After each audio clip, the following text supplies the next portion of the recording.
Hello, everyone, and welcome to a new Adobe Live session. It's actually our first week of streams of 2022 in Europe, and I have a very special guest with me. We're going to be starting the stream with very amazing tips and tricks on how to set goals and reach them, actually, not just setting them, because that's quite different, right, Patricia? But yeah, before I introduce my special guest today, I want to say hi to our community. We already have a busy chat. And if you are on YouTube, don't forget to join us at behance.net/Adobe Live so we can say hello to you, answer your questions, and, have a chat live with everyone. I want to say hello to Andreas, Caroline, Oliver. It's so good to see everyone back, and it's always good to see new faces. Don't forget also that we have a new Adobe Live schedule, Monday, Tuesday, Wednesday, same time. So on Monday, we're going to have a full hour. Tuesday, like today, we're going to also have 1 full hour. And then Wednesdays, we're going to have 90 minutes. So it's going to be a really nice week, no breaks in between. And yeah, exciting things ahead. Patricia, how are you today? I'm good. Thank you. How are you doing? I'm pretty good. It's sunny, it's nice, it's 2022. And I know we were just talking backstage on how positive we are for this year. And just, a quick introduction on Patricia, even though I'm sure most of you know Patricia. So she's a user experience and user interface designer based in Berlin. She was also a creative resident at Adobe who got to explore how new technologies like AI, voice control, and augmented reality will change our interfaces. So side note, one of the things I actually love about Patricia is the fact that her experience on how we can help the society shape the way we connect in design and in design thinking is absolutely fascinating. And today we're going to be actually covering, again, like I mentioned, how to reach our goals for this year. We're going to be talking about productivity, tactics, and methods. So Patricia, here you go. The stream is yours.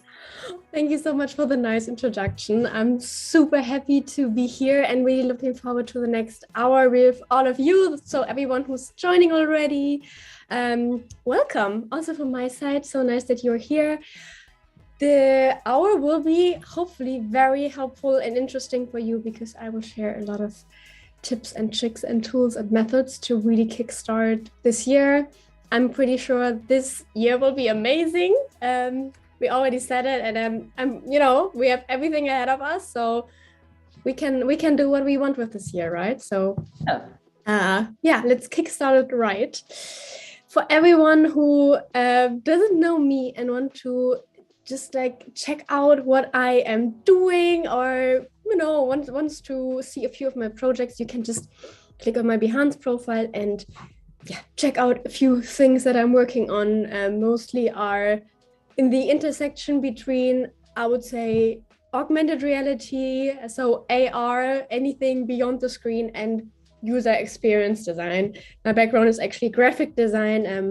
It's quite obvious because I'm also very, very passionate about branding and colors and everything that's visual, mainly.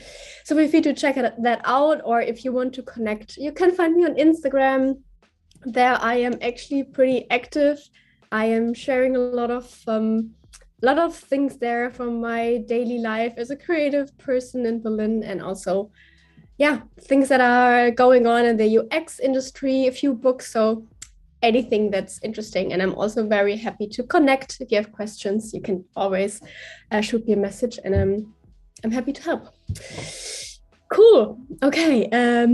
Enough from my side. Now it's about the topic of today, which is setting goals for 2022, can't believe it's already 2022. It feels so weird to even say that. All right. Yeah. Can we say that joke? Like it's 2022? I don't know. We were joking with Tim backstage if we should say it or not, but yeah, it's 2022 again, and can't wait to see what you have for us, Patricia. How was the beginning of the year for you? Yeah, so so far I think like the year has been like on my side pretty good, but I'm also a person, I'm very optimistic at the beginning of the year. So for me, starting a new year is always a fresh start. Mhm. I really love to set goals. I love to like reflect the the last year and think about what I can do better next year and really set the right goals for me. This gives me a lot of like energy and positive vibes to really plan this year. So like January, I'm like extremely positive because I think like, we have the whole year ahead of us. And I feel, or also from my experience, if you plan right, you can achieve a lot of things. You just need to know what you really want and how to get there, right? But the most difficult thing I feel is really setting the goals or really finding out what you really want for this year, right? Because like sometimes you set goals that are way too big, and you really kind of overestimate what you can do in this year, and sometimes they're just like too small, right? So you need to find a great balance. Completely, I agree. Yeah, right. And today I'm going to share different things with you. We're going to start with setting goals, and I'm also going to integrate a lot of methods and tools in between that hopefully are helpful for you. Here are my slides already. I prepared everything in Adobe XD. Yeah, feel free to just like ask any questions in the chat if there are questions, or also feel free to share your learning, your experiences. I think that's also a great way for us to connect and to inspire each other. And if there are any tips and tricks, feel free to just like grab a pen and a paper, or my favorite thing, Post-its, and just write things down and do some exercises after the live stream to really get the most out of it, not only listening. So this whole stream will be about setting goals, but also a lot around the topic of productivity. So how can we, and I feel this is also what we said, before we started the stream. I feel like even for like creative people like us, it's sometimes a little bit more difficult to really set goals, right? Because our brain works a little bit different than like for people who are filling out Excel sheets the whole day and really love that. So the creative mind is very special, and we also need to treat our mind, if we are creative people, I feel like very special, right? So we really need to know like how can we reach all the goals so that we are not frustrated, but that we really feel inspired and motivated. And one tip that I want to share before we even start is that I think like everything or the one tip that really makes the difference in life, but also when it comes to setting goals, and this is being proactive. Mm-hmm. I think like a really crazy thing if you live with this mindset to really be proactive, not wait that opportunities come to you, but really create those opportunities. Reach out to the people you want to reach out, apply for the job you want to apply for. If you want to do a live stream on Behance, reach out to the organizers. If you want to work with certain clients, reach out to them. So be really proactive. And if you do that, I know how scary it is, especially in the beginning. You like, I can't do that, but just do it. Really overcome this fear. And don't wait for opportunities to come your way, right? Like sometimes they never come. So really be very proactive and try this year. This is also something I'm saying to myself, like every beginning of the year, don't wait for something to happen, rather like create it, reach out, and never say like, I can't do it, or no, I'm not supposed to get it, or feeling like the victim at some point. Never. You're proactive. You can choose what you want and what you get, and be proactive. And I know this is very difficult also for creative people. Many people, or many creative people have some kind of like imposter syndrome and think, I don't know if I can. Definitely you can. And at the beginning of the year, it's a good mindset, something you should think of.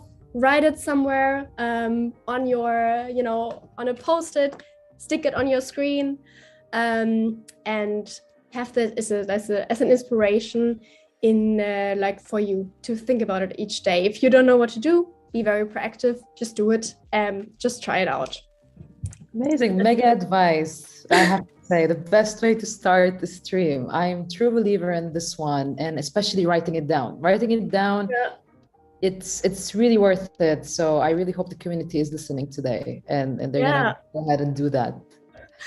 Yeah. Write it down. And what you can also do is, I actually usually do that with like inspiration. I'm putting it usually as a screensaver on my phone. It's like I'm a really crazy person, I feel.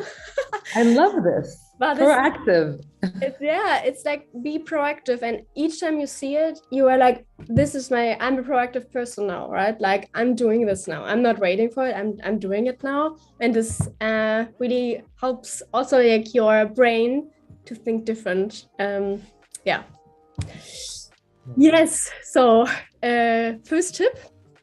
Now we're going to really talk about how we can set goals. And I feel when we end one year and we start a new year, like I said, I always feel it's like a fresh start, right? Like it feels very fresh, like you have the year ahead of you. Whatever happened last year, leave it behind.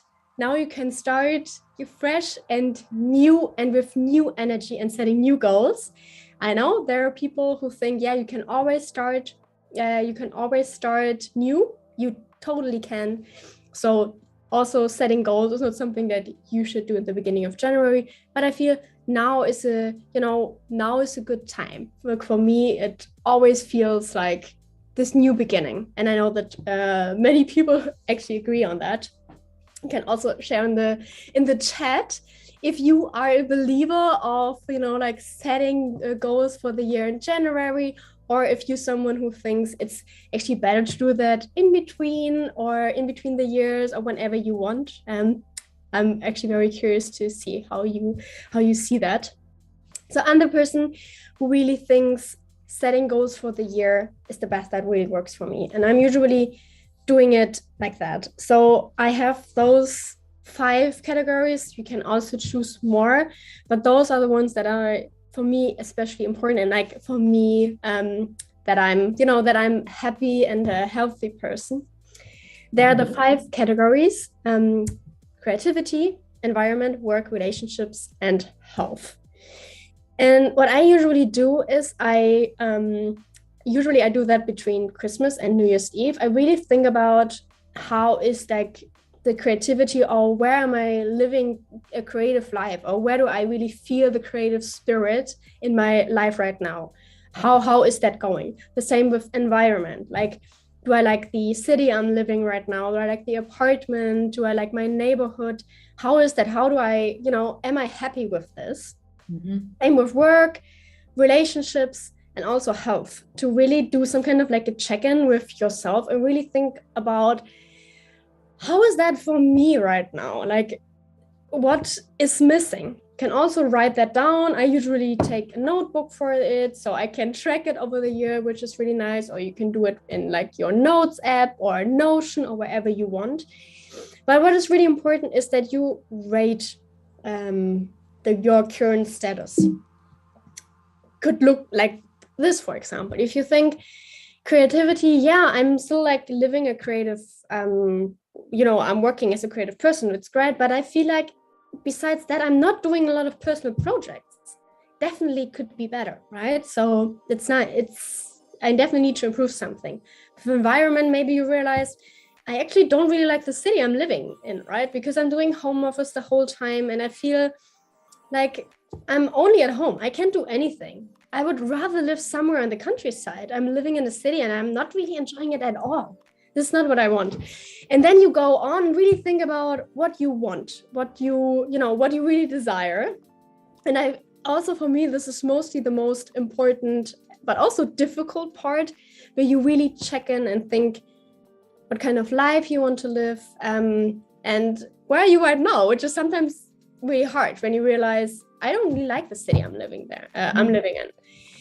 But this is okay, because now you can use the time that's coming this year to change that, right?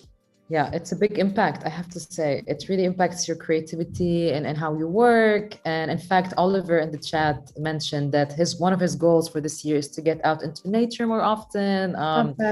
So yeah, kudos for that, Oliver. I guess, I know it's hard. It's such a big decision, like you mentioned, Patricia. Like, I don't know, like it might not be easy to move to somewhere or etc. But maybe like some life decisions, such as, incorporating nature more, or kind of like, putting goals again for this year. Doesn't have to be right now, but something to put for this year would be great. Totally. And I really love what you just said, right? So it's not like if you don't like the environment, if you can't move, you can still incorporate nature in your daily life, right? By just like going outside on the weekends. So it's not about like 1 or 100. You can even do like 20% and then see how you like it and how much energy it actually gives you. And even if you live in the city, even like in Berlin, which is definitely not a beautiful city, especially during winter, you can do weekend trips, right? So you don't need to stay there. So there are a lot of opportunities, but you need to know what you want. But nature is definitely, I also feel like a great source for inspiration. And I totally feel the same. This is also what I experienced last year. I spent a lot of time in nature, and this, I never really expected this because I'm not a nature person at all. I'm more like a city person, I would say. Yeah. But I got so much energy through like the walking outside and all the nature and all the trips, which was very like surprising for me. So yeah, have an open mind. And one method that I can recommend, and I always do that, is to create a vision board for the year. You have your all areas. You can think about where you want to improve, what is maybe missing. And for example, if you think about like doing more trips or spending more time online outside, then you can, like I'm usually doing that, I'm going through Pinterest, I'm looking for images that really relate, where I feel an emotion that is very positive, and you know which images really do that. Then print them out and just like stick them on this huge board. This could be like a paper board or wherever, somewhere where you see it every day. And this also really reminds you of what you want to do. And like, even this was actually a vision board for like a workshop I did. So this is not my actual vision board, but a lot of those images are on my personal vision board as well. So yeah, it's kind of funny. And even when I'm seeing them now, they're causing like a very positive and a really great emotion, actually, just by like seeing them and feel like, oh yeah, or the drawing like somewhere outside, I would love to do that. So this is something I can totally recommend. Any one of you in the chat who has ever created a vision board so far? Ooh, let's see. Yeah. I feel this is a really great method, especially for creative people, or for everyone who is focused more on like the visual. Completely, yeah, right, because you see it every day, and putting down your thoughts and on like just a piece of something is really, it's like we mentioned, like if you just write it down or you take the pictures that inspire you, it does make it a whole lot different. So Jackie says yes, she did have a board, but not for a while. Maybe Jackie, it's time to get back to it. Anuja, yeah, I have created a vision board. Francesca as well. Yeah, so we got lots of people in the community who support the idea. It's just like a really magical thing. I feel like I put a lot of things on there which I thought could never be true. And I don't know how it actually happened, but a really big part of those things came true. So they became reality. Some were like smaller things, and some were like really big, but I thought this would probably never happen, right? So one thing, for example, was like I put a picture of the like the Page magazine, and that's like a magazine in Germany for like design mainly. So I wanted to be featured there. And crazy thing, last year it actually happened. So it was about the topic of like human-centered design and design centricity. So a really important topic. I would have never thought like, how could this actually happen? You know, like, but sometimes, I don't know, things, you know, become true if you see them every day and you really take the right steps to. That's amazing, though. That's amazing. And this is something I always tell everyone, you know. I mean, I was watching an interview with Ellen DeGeneres on somewhere, and she does mention that your thoughts are your energy, right? And I mean, like, if you really, I know it might sound cheesy for some people, but it is true. Like, if you put it down and if you have this vision, it might come true in a year or two or even more. But as long as you believe in it, why not, right? Yeah, I 100%. I totally believe in it. But I also understand that some people think it's crazy, but I say like, do it and then see if it's crazy after 1 year, you know, if you really achieve most of those things that you really want, right? So this is the thing, you really need to want this for a certain reason. Exactly. And I just want to quote, because I know we have also a great creative talent here in the chat, Nadine Coliotti, who says hello. Hey, Nadine. I want to quote something that she said, which is really beautiful. She says that to structure your goals really feels like January gardening in a way. So yeah, I support that definitely. So thank you, Nadine. That's so smart, honestly, right? Because goals, like, there are so many goals and so many things, but you always need to think about like, what are my true goals and what are the things that you need to remove. Also with like gardening, right? Like, even some flowers might look beautiful, but you need to decide like, I really want them there or not, right? Like, if there's still space for the other flowers, like, do I have enough water to water them? So that's such a good metaphor, Nadine. Love that. Lovely. That's super cool. And this really leads you to your mission statement, to the things that you want to get accomplished this year. And usually when you think about this mission statement, about the things that you want to do this year, it should give you a lot of energy. So if you think about them and you feel inspired and your energy level is rising, and you found the right mission statement, because then it gives you the energy to really like go for it. Yeah, I think this is a good indicator, because sometimes you have like if you chose maybe the wrong goals, right? Like even the garden, like you chose the, how do I say, like I don't know, like the wrong flowers or something, and remove the good ones, or like you overwater them, or you know. So this is, I think, like a good strategy to have this mission statement. Cool. And then I want to share a few cool topics or a few methods that you can use on a daily basis. And for me, I like a little bit of background. I'm working as a freelance designer in Berlin. I'm working remotely for like 4 years now or so. And I mean, like, I guess most of us are working remotely. We all know about the struggle, how difficult it is. Also for my work, I don't have a lot of meetings during the day. So most of the times I'm like 8 hours all alone by myself, sitting at my desk. And 8 hours can be really long, with a lot of distraction, you know, coming from your phone or emails or whatever. So I felt I really need to structure my day, especially if I have a lot of time and a lot of to-dos, right? But usually I'm setting my own deadlines. So clients send over any task, like probably very similar for most people there. Could the same be with university or any project, or even like your usual work.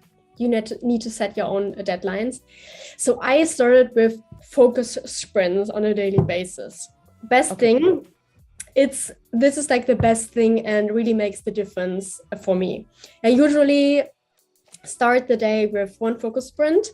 It's around like 90 minutes or so, and it works like that first of all, like clean desk, right, like very organized. And it works like that you set first a time frame. So for me, 90 minutes, a clear goal. So what do I want to have achieved after that 90 minutes? I usually write it down on a post-it so that I know it. Sometimes it's like tiny steps, YouTube description, for example, with the outline and the images, for example, with the presentation that I'm showing on YouTube later. I'm removing all distractions. So no email, for me, the phone is the most difficult thing, because I also realized that when I'm stressed or when I'm bored, I'm instantly checking Instagram. So this needs to be really far away. And I also you need to make sure that you have all resources you need.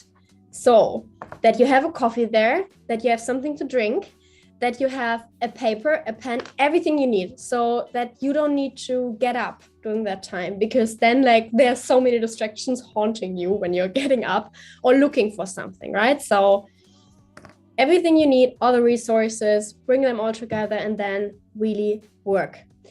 And it's, of course, it's exhausting, but you get so much done in this 90 minutes. And if you really work straight 90 minutes, I had days where I accomplished more than what I've done in a whole day, because there were no distractions, no emails, no calls, nothing.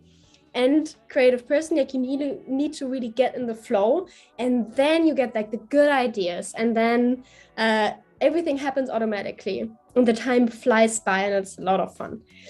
And after that, you also need a break, also for your brain to relax and to calm down. And then I'm also allowed like to check my phone, Instagram, or maybe even TikTok for like 15 minutes or so. Get outside on my balcony with a coffee and just relax. Don't think about anything, just like relax. And then see if I can do another focus sprint or not. Sometimes not, because then I have meetings or so. But this feels for me really amazing, because I have the feeling that I achieved a lot already in the morning. And one thing that I realized is that a lot of like procrastination also happens when you feel like you haven't achieved so much during the day. So when you feel that you kickstarted the day already with a really difficult task, you already feel great the whole day. And that helps me also to be more relaxed. And when I'm more relaxed, I don't check my phone that much and be more productive. So I can recommend you to try this out at least once. If 90 minutes sound too much for you, you can set the time. 60 minutes, 45 minutes, or like the famous Pomodoro technique, 25 minutes, 5 minutes break. Choose what works for you. But what I realized is, if it's too short, then you get in the flow and then you have this break, which is not nice. Depends on the task, right? So whatever you want to do, how much time you actually need there. But this is, I think, a really cool thing for everyone. Yeah, really good. Completely, yeah. And I mean, Anuja actually mentioned something that you actually replied to. She mentions that as a product designer, she struggles to have a full 90 minutes focus sprint. Like she mentioned that she might get a creative block. And her question is, how can you deal with this creative block? Have you ever gotten any of I mean, we all do as designers, as creatives, right? So how do you deal with it? And especially in such a focused period of time, you stop, do you take a break? Do you just finish the amount of minutes you have? What are your advice on this one? Yeah, that's a really good question, actually, right? Because I feel everyone has had like creative blocks. I had several of them, like, you know, like even like they just happen. And I tried like to not stress about it and be really calm. But I also don't like, for me, I don't like allow myself any breaks. So if I, for example, like if I'm having a task and I feel like I have no idea how to solve that, I have just like no idea, which happens from time to time also with like as a product designer. if you need to find any solutions and you just like don't know what to do, I wouldn't recommend a break. Actually, it depends a little bit on how your brain works. But what I'm usually doing is I'm taking like a really big piece of paper, so something like this, so a really big one, and a pen. And then I'm trying to sketch. And for me, the whole thing of like sketching feels totally free. So on the, if you're working on the screen, you sometimes have the feeling of like you can't remove it and it needs to be perfect, but not if you are going back on like pen and paper. And even if the sketches doesn't make sense, sometimes your brain starts to think differently and the block disappears, right? Because the block is just happens because like you're stressed, you don't know what to do, you feel overwhelmed, you think like that you can handle the situation and your brain like shuts down. So you need to get into this like play atmosphere where your brain thinks, no, I can be free, everything's fine, I'm totally safe, right?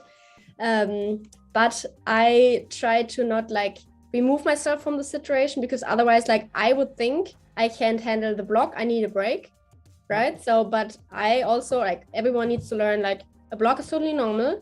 I don't need a break. I just, I have all my resources with me, right? Like I just need to calm my brain down and then I will come to a solution. I will find something, no worries at all. Because like we can all overcome it. I know this from school, when you had like a math test or something and you felt like, oh, wow. I don't know what Tell me about it. Yeah. Horrible. But usually even then, if you just start to like scribble and think, this was even like in school something that helped me, and just something that I could like, that helped me really overcome those blocks. But yeah, and Nadine actually just also threw in a nice advice in the chat. Taking a stroll outside and voice memo is helping too. I'm actually curious about the voice memo advice. What kind of voice memo, right? Yeah. Kind of voice memo, Nadine. Do tell us. Tell us. Tell us. But yeah, that's a really great suggestion. I might take the advice from me as well. So that's great. Thank you. Cool. Yeah. I mean, being outside is always a good way to definitely recharge after some work. Like even if you like, or if you're working at home, you don't get out that much. So it's great, like, to sometimes. Yeah, it's a good way to recharge, and I also find exercising, depending on what time of the day you decide to do it, but exercising is also a great way to be outdoors and to also kind of like recharge, at least in my case. But yeah, another tip of mine, if anyone wants. That's a great tip, actually. I think that's a really great tip, like being out, also like the exercise function, even if it's outside or if it's indoor. Exactly. But it's a great way also for you to de-stress. And I can totally relate to that. If I'm doing regular workouts, I'm very calm. If I'm not doing that, I'm like usually more stressed, even if they're just like tiny or like 10 minutes or something. It really makes a difference. It doesn't need to be yoga. It could also be like a HIIT workout or something like that. Just like to have this exercisement where you really move your body. Mm-hmm. That's really important. Yes, that's. And one thing that I wanted to mention is about productivity. I can assume that many people probably feel very similar, is really using Post-its, so analog paper or analog Post-its for to-dos, not everything digital, because if you have them analog somewhere, it's like, you have the feeling of, like really either like crumbling them together and placing them somewhere, or having a stack of Post-its that you can put above each other, and you see at the end of the day, oh wow, I achieved so much, and you really feel proud, right? Because productivity is also about like really celebrating your goals. Goals is like doing a workout. Goals is like working on a to-do.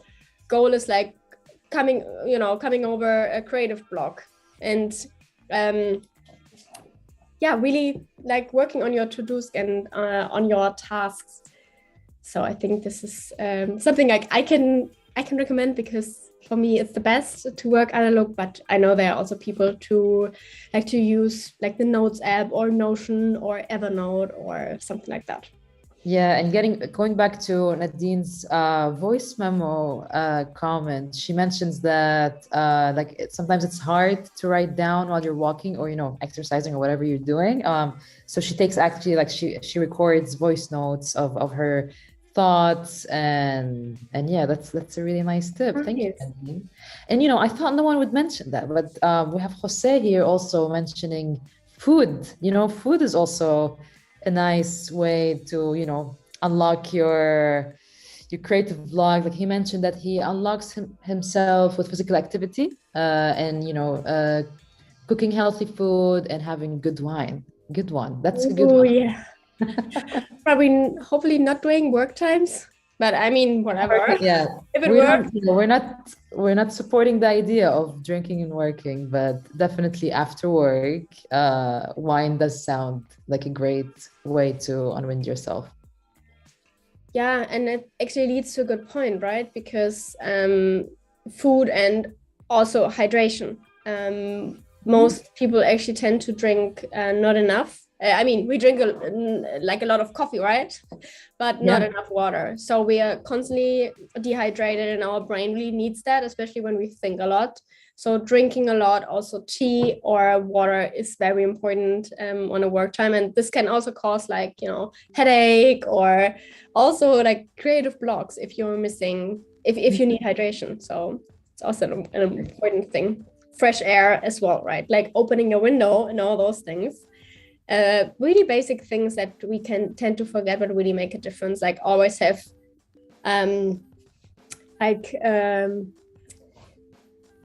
open the window from time to time, that you have fresh air. And this leads us to the topic of environment. Yeah, I mean that's really important, like having a great environment where you feel motivated, where you feel that you really want to get things done, so that you create a beautiful workspace. For me, I really like it if it's like very clean and organized, with a lot of like paper and pens that I have on the side, so I can always like make notes also during calls or when I have an idea. But what's also really important for me is that it looks nice. Like that I have like this calm atmosphere with like certain kind of colors that I like, or a lot of white space, and also a great smell. This is something I really love. If I can't focus on something, I have this like focus candle which I'm lighting, and it smells a little bit like cotton. So for me, like really fresh. And I don't know, this really helps me think sometimes because of the smell. It smells so fresh and nice. So I'm usually really getting in this like focus mode, which is nice. And I heard about a few other colleagues who are having certain like vaporizers for their home office with certain smells, so that your brain associates a certain smell with now it's working time. Wow. I think it's pretty interesting. That's interesting. Yeah, you can trick your brain. You can trick your brain a lot. I'm gonna throw this question. I don't know if people are gonna have answers to it in the chat, but what would be like your ideal working smell, I guess, environment? What would that be? I never really thought about it. Do you have like a specific candle or something that I don't know. Let's see if we get some answers on this one. Good question. Very interesting. I'm curious to hear about it as well. Oh, is that your desk though? Is that it's on my desk actually, but this is like an example I found online, which I really love. Okay. My desk, I just bought a new desk actually, because I always had like a very, very basic one. And last year I bought a new desk, which is a standing desk. Pretty expensive actually. So I never bought it because I thought like, why should I ever like spend so much money on a desk? But I finally actually decided to buy it, and it was the best decision. It's like it really changes for me every day so much, because I can move the desk around, I can stand during that time. I have a lot of space there, and it feels so much better working there. So even like one tiny adjustment made a huge difference for me, and they like made me motivate even more like to work. So that's another great tip, to be honest. That's great to know. Like in the end, it is worth it, and it is where you spend most of your time during the whole week. But yeah, we're curious to see your desk one there. Do you have it on Instagram so we can check it out? I have it on Instagram, so you can check it out on there. Yeah, I did a lot of adjustments actually there in the last 2 years or so. I changed many things to really find a good place, and I bought a lot of really cool gadgets. So you can find them all on Instagram. Well, talking about desks and your working hours, I'm going to interrupt you for just one tiny minute. I have a question from Jose actually about how many hours a day do you produce your projects. He mentions that 24 hours is more in practice. Is that right? 24 hours? I don't think you do need to take a break, but how many hours do you kind of like use to focus on your designs and your projects? That's actually a good question, right? So, and it's really difficult to say, I feel, right? Because I don't know how it is like for everyone else who's listening, but for me, usually, like I have like, even like I'm working with like 2 clients right now.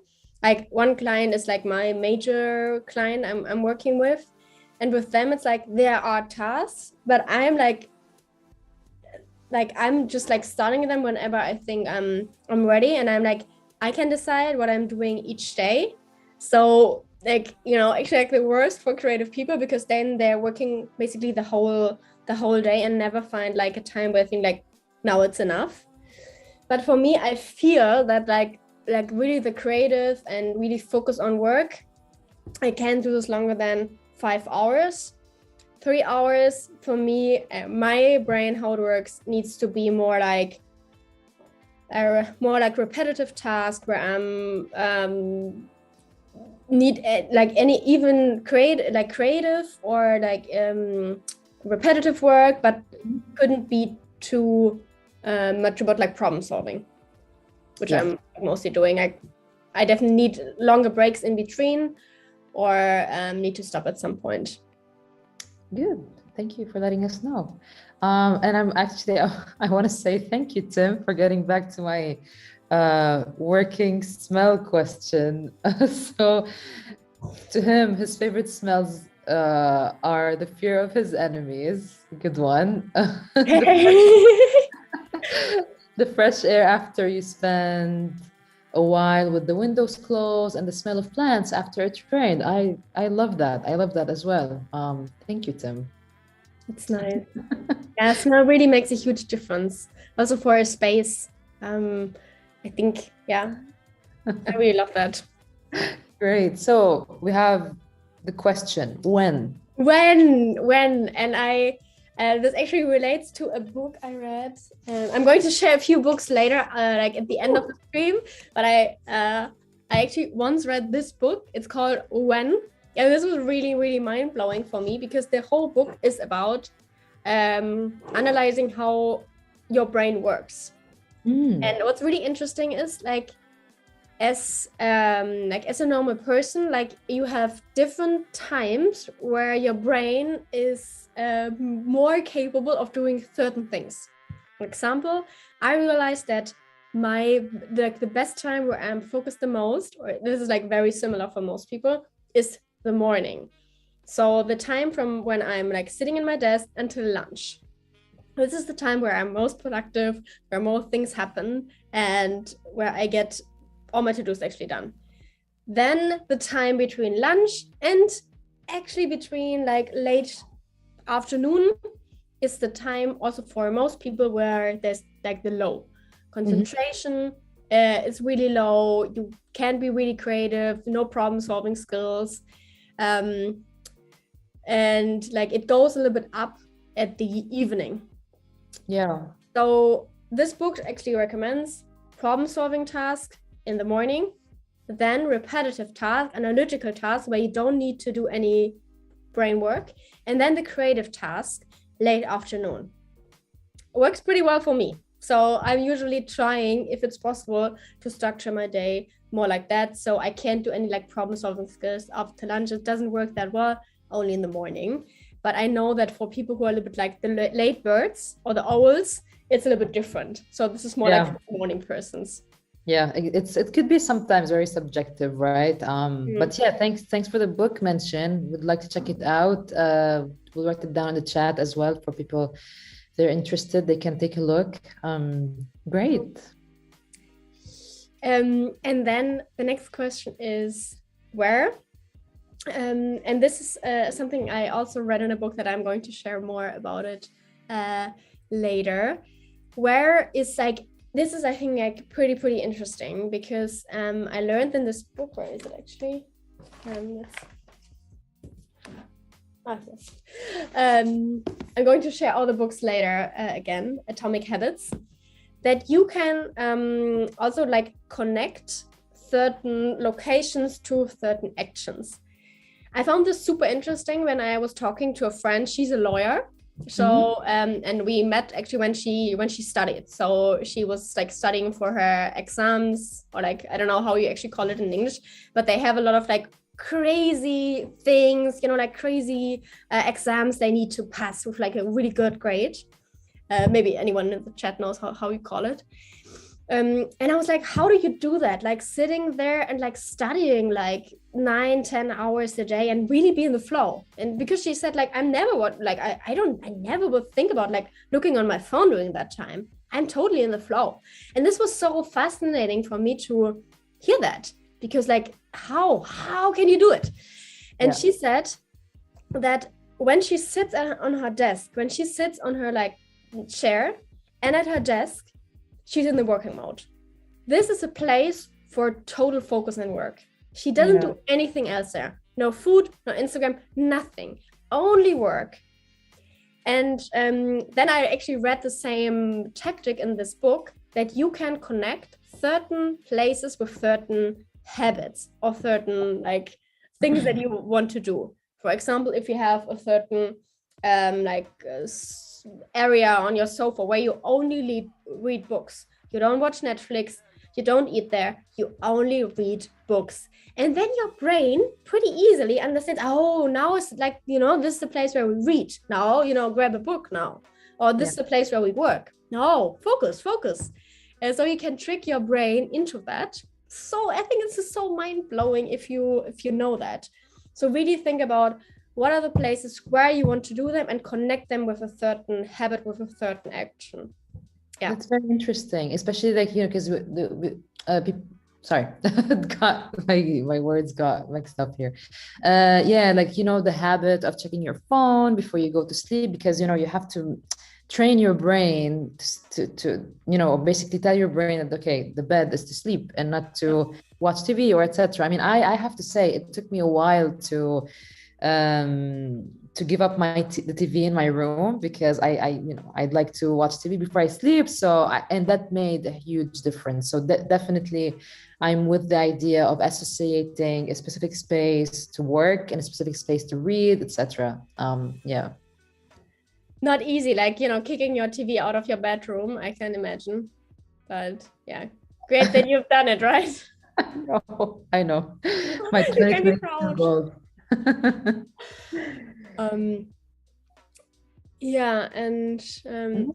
Like the next topic is something we also talked about, the whole topic of really recharging. Because like what doesn't work is that you are sitting on your desk like working 8 hours or doing focus sprints after each other. It doesn't work like that. You need to recharge. And something that I learned pretty late actually in life is not everything that everyone says is recharging also is recharging for you. And I think like this is something I definitely needed to process, right? Because for you, recharging can be so different than for everyone else, right? So really watch yourself and think like, where do I really feel recharged? And I'm not only talking about like extroverts and introverts, but also about like what kind of habits or what kind of things that I'm doing really recharge me and give me a lot of energy. And this can be walking in nature. This can be going to a museum. This can be going to a theater. This can be meeting up with friends, great conversations, sport, workouts, you know, like even having coffee dates, seeing beautiful things, architecture, traveling. What is it? Really watch yourself, because if you know what exactly is it, you can do it if you really are stressed, and it will give you a lot of energy, because we are very different, and this is very different for many people. And something like, it took me so long to really understand this, which is crazy, but yeah, really makes a difference if you can recharge and get your energy back. Nice. Great advice. I do. I believe, I think this is something that hopefully, tons of us will incorporate in their plans for this year. Yeah, when you were thinking about your plans for this year, think about those rechargement times, what you can do if this is a holiday or whatever you need in between to really recharge, get your energy back. This is like important for you to get to know you as a person, but also for like year plans, because can't be all about working. It also needs to be about, environment and creativity and rechargement, right? And another tip that I want to share real quick, because I think this is very helpful, is synergy. So when you want to reach something, when you're setting your goals, whatever you are planning, whatever you want to do, think about how can you integrate maybe other creators, other people's, and create any kind of synergies that help you. One thing, for example, like this is just like one example, is for me, I really miss this like morning call with my colleagues or something, because I'm working as a freelancer, so I don't have that. So I started that with another freelancer. She had the same problem, that she got up and was sitting at her desk at 9 and started working. And we both really missed someone like to talk, about our goals for this day and what we want to achieve. So we had a quick call, 5 minutes, shared that. We both feel very inspired and motivated. And later on during that day, we checked in, usually through WhatsApp or Slack, what we've actually achieved. So really think about like, what kind of synergies can you create where both really get something out. So look around. Community is very important if you want to reach your goal. Like climbing up a mountain is very difficult if you're alone, but in a group it's much easier because you can help and support each other. Also, like this is like, here's a community where you can connect with others and see how you can help others, how they can help you, and really connect. This is the cool thing also I feel about like Behance or all those live streams. You connect to other people and you have this community already, right? Like it's, provided to you already here through those live streams and all the social networks that we're having. So really use that, I feel. Exactly. And of course, we also have our Discord channel where, the community can just chat between each other and keep the conversation going, and even like share their challenges and, any tips. So yeah, that's a great advice. Great. Yeah. So now with over 5 minutes left of the stream, we're going to be talking about vision up next. Which is like the tasks that you're gonna be sharing with us today. I'm curious to hear about this one. So this is also a very important recommendation or a tip that I want to share with you. If you have tasks, for me it's, for example, like a new course I want to, I'm doing like courses online on different platforms. So I'm working on a new course right now. Nice. And so it's a pretty big task, right? Like new course. Wow, this is like pretty big. So and it feels definitely overwhelming. So one tip that's really, really helpful is to divide this into smaller tasks and make them as small as it's possible. Here, just like one example, would be write the outline. So what do I actually want to cover in this course? then I'm preparing the assets. I'm usually preparing like a worksheet or a little workbook for the students, or like the presentation that I'm sharing. Then I'm preparing like the workshop, if there is anything like interactive, like a live moment, and then also slides and examples, etc. So there are definitely more post-its, but dividing those tasks into smaller ones is really, really helpful, especially if you set like really big goals, but chunking them down and thinking about what are small actionable steps that I can do each day, whether I can start it with like this week or like better even today, that don't feel overwhelming, but where I have this feeling of like I achieved something. So this is really important. I think like a pretty easy tip, right? So this really makes the difference. And this also comes to my very last tip actually, and one thing that I totally love, I usually use Trello for this. This is like a free, I think like a project management tool, but you can also do that analog, which is pretty nice. And it works like that if you have certain tasks, this can be tasks for the week, for your month, or even for your year, you divide them in different topics. So for me, for example, it's courses I'm working on, it's social media because I'm sharing a lot of things there, it's admin, like all the admin tasks, it's like the 2 projects I'm working on right now, and like personal stuff. And then I am writing down the to-dos that I need to do related to the topic, just like right below. Importance, like the higher, more important, the lower, less important. Because what I realized is when I'm working or when I'm in those focus sprints, sometimes random ideas pop into my head. Oh no, I need to pay the taxes.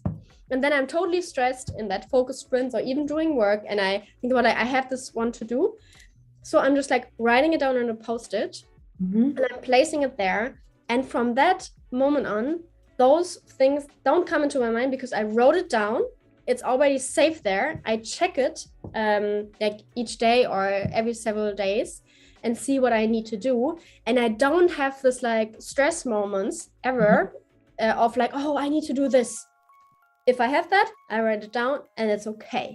But I don't need to worry about it for hours or anything, or it comes back constantly. So really easy thing, keeps track of all your tasks and it helps me very much to be organized. So a method I can really recommend from the bottom of my heart to every one of you. That's actually a great tip. I mean, I think I'm gonna even take it for myself because we can easily get distracted by our thoughts and our brain is like nonstop working and but yeah, that's great. And we have some of the community here that uses Trello. That's a great advice. And Sean, buy gift for your mom. Okay, that's something you could also use as one of your tasks. Sure. It's personal. Buy a birthday present for mom. Oh, okay. Yeah. It's an example, right? So oh yeah, family over bills. that's that's a priority. So yeah, it's a priority, right? And you always like you need to sort them so like the one on top is the most important one. Completely, even if you have to plan dinners or something. So yeah. True. So before we wrap up, I want to share a few books for everyone who's interested in the topic. I can recommend a few, so I want to share them with you. The first book that I totally love is Atomic Habits from James Clear. One of the best books. I actually started a book club on Instagram. If you want to join, feel free to do it. You can find it on Instagram. Just join, and I am sharing like the learnings in a live stream after 1 month. So the whole community has actually 1 month to read the book. Last month it was this book. Everyone can share their learnings, connect with each other, and then see what we really get out of this book, but also really motivate each other to read the books, right? Because there's so much knowledge in books and it's so cheap. You pay like 10 euros for it and there's so much knowledge. And if and we're paying like so much actually for any courses or anything, but like books are cheap and awesome, like if you really read them. So I think like you can get so much out of it, but sometimes it's difficult to really read, to be motivated, and to really like process what's in there, to really write down what you learned in this book, that you don't forget it. So that's the Right. reason. And yeah, to support your local shops as well. Go buy books. Amazon. Yeah, local bookshops. Good point. Thanks for mentioning that. Then the second one is from Daniel Pink. It's called When, the one I mentioned about how your brain actually works, on the different times of the day. Mm-hmm. Then I have, this is actually in German, but there's also an English version, like 7 tips for working more effective. And this is a lot about like setting goals and how to find the right things to focus on. I think a really cool book. There's also, and it's pretty heavy, so really many pages. But there's also on Blinkist, for everyone who knows Blinkist, there is a summary of this book if you don't want to buy it, because don't say that. Let them read the book. I'll read the book. And one book is called Hyper Focus. There a lot of notes here. This book is mostly about how difficult or how bad actually distractions are for our brain if we really want to focus and get things down. And especially our generation is used to this like constant distraction, and never really allows your own brain to be bored at some point, or to really think things through. Things through. Oh, this is difficult. Because we are always looking on our phones or having like notifications here and there. So also a really good book. I hope this was helpful for all of you. Great selection. Thank you so much, Patricia. It's been absolutely amazing having you with us today, and what a great way to really start 2022. I really hope that the community can can absorb all these tips and advice, and don't just like, I guess one of the tips that I'd like to share with everyone today is that I know that don't get anxious, like one step at a time. Take all these thoughts and put them in structure, organize the tasks you have to do, and you'll get there. And I hope that Caroline, for instance, will get to work on her side hustle to bring more money, and also something that she likes to enjoy doing. Oliver, I really hope you get to visit all the places you wanted to see. And Sean, I hope you get back to travel photography soon. And I want to thank everyone who joined us today. Thank you so much, Patricia, once again. And as a big reminder, because it is a big reminder, we are live every Monday, Tuesday, Wednesday at 12 p.m.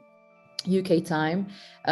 Do join us tomorrow. We have a very special stream with Tony Harmer and Gavin Campbell, because they're going to be talking about designing a poster for 2022. Cool. Get ready for this one. It's going to be exciting. Do join us on our Discord channel to keep the conversation going. Thank you so much. Have a good day, everyone, and enjoy 2022. Yeah. All the best for 2022 for all of you. And thank you so much for having me. Thank you, Patricia. Have a good day. Bye-bye, everyone.